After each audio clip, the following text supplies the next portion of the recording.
Bienvenidos una vez más, queridos amigos, a su programa Una pausa en el camino, un espacio dedicado para el estudio de la Biblia con un enfoque práctico para nuestras vidas. Desde la Iglesia Adventista de Dayton Central en Ohio, les damos la bienvenida su servidora Mariel Betances y el doctor Saúl Rivera. Sean todos bienvenidos. Saludos para ti, Mariel, y saludos para cada uno de nuestros televidentes. Les damos las gracias por acompañarnos una vez más y hoy vamos a estudiar la lección que se titula Por fe Abraham. Y entramos al capítulo muy conocido de Hebreos 11, donde vemos una lista de personajes que Pablo nos dice que sirvieron de ejemplo.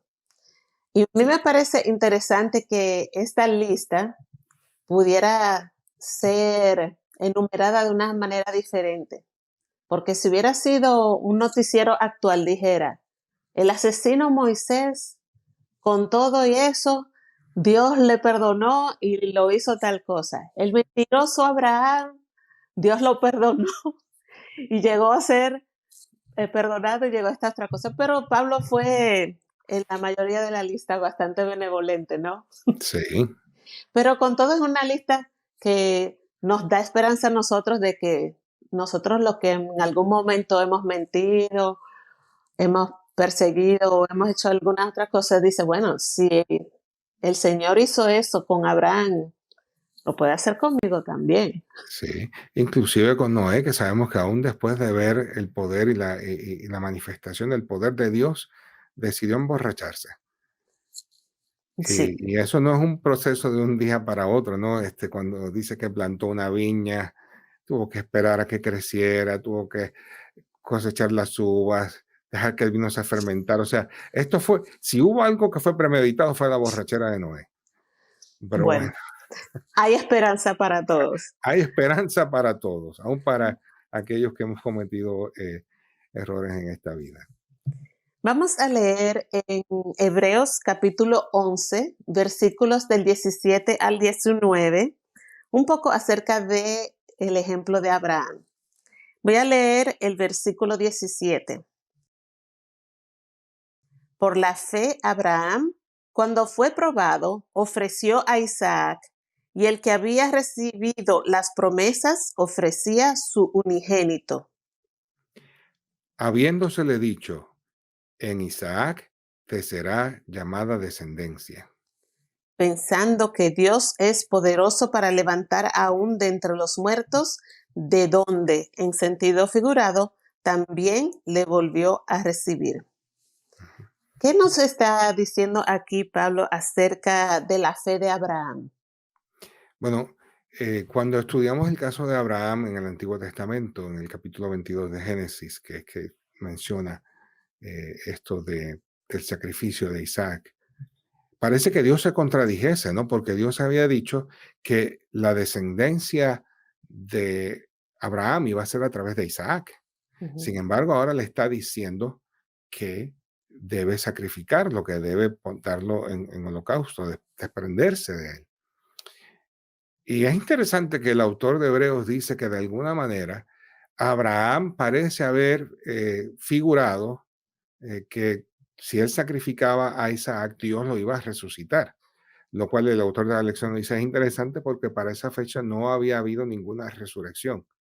Hubieron varias resurrecciones ya después de eso, pero en ese momento no había ninguna resurrección. Es decir, si Abraham se había aferrado a esta promesa o había llegado a esta conclusión de que Dios iba a resucitar a Isaac después de haber sido sacrificado, él estaba entonces actuando en fe, porque jamás había habido alguien que se hubiese resucitado. Hoy día, tal vez, si nosotros pensáramos eso, pues tal vez tenemos ya una evidencia. Hay gente que ha Ujú, sido resucitada, ¿no?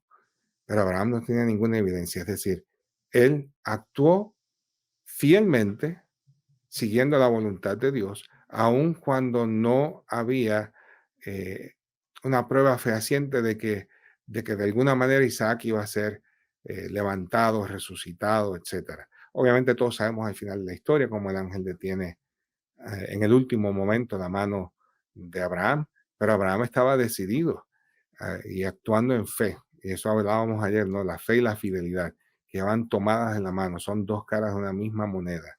Le creyó a Dios y estuvo dispuesto a actuar según las instrucciones de Dios, aun cuando externamente no había nada que le dijera a él o que le garantizara a él que Isaac iba a sobrevivir o a ser resucitado después de ujú. ser sacrificado. A mí me parece muy interesante que Abraham, esta vez que pudo pasar esta prueba, él en su pasado había fallado un par de veces Ujú, en algo, en su confianza que él no tuvo en Dios de que lo iba a mantener a salvo. Cuando estaba viajando con Sara, que le decía, di que eres mi hermana para que no me maten. Y bueno, por ahí hay un dicho que dice que nosotros tenemos la oportunidad de seguir tomando el examen hasta que lo aprobemos. ujú.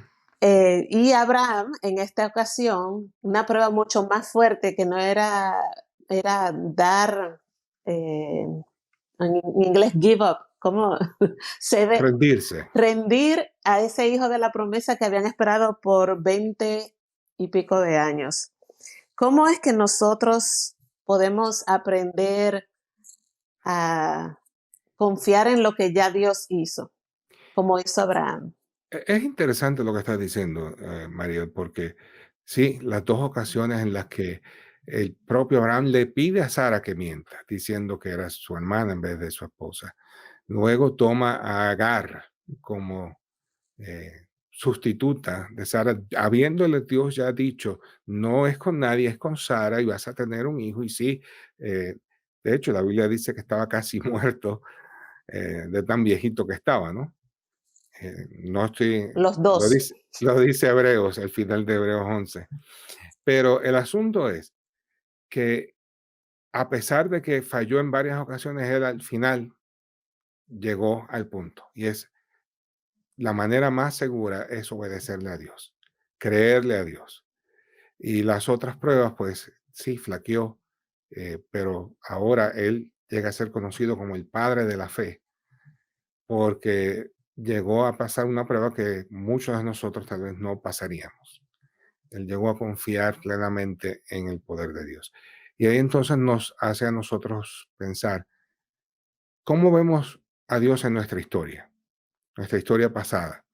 Y obviamente sabemos que no tenemos nada que temer del futuro, a menos que olvidemos la manera como Dios nos ha conducido en el pasado. Así que sería bueno que miráramos a las muchas oportunidades que Dios nos ha dado, que las tuviéramos siempre en mente, que sí, es posible que en nuestro pasado hayan aciertos y desaciertos, pero lo importante es cuál es nuestro presente y cuál es nuestro futuro, porque con eso es con lo que Dios trabaja. El pasado, Dios se encarga de él.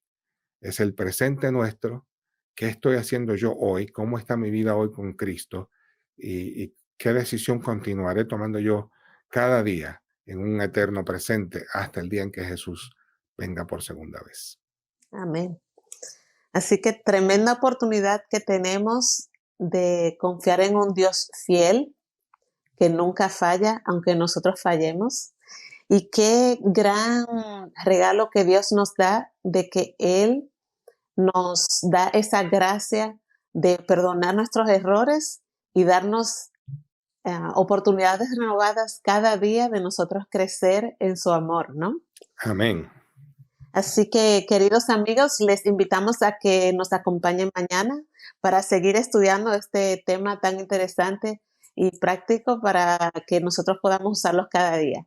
Hasta entonces, pedimos la bendición de Dios para cada uno de ustedes.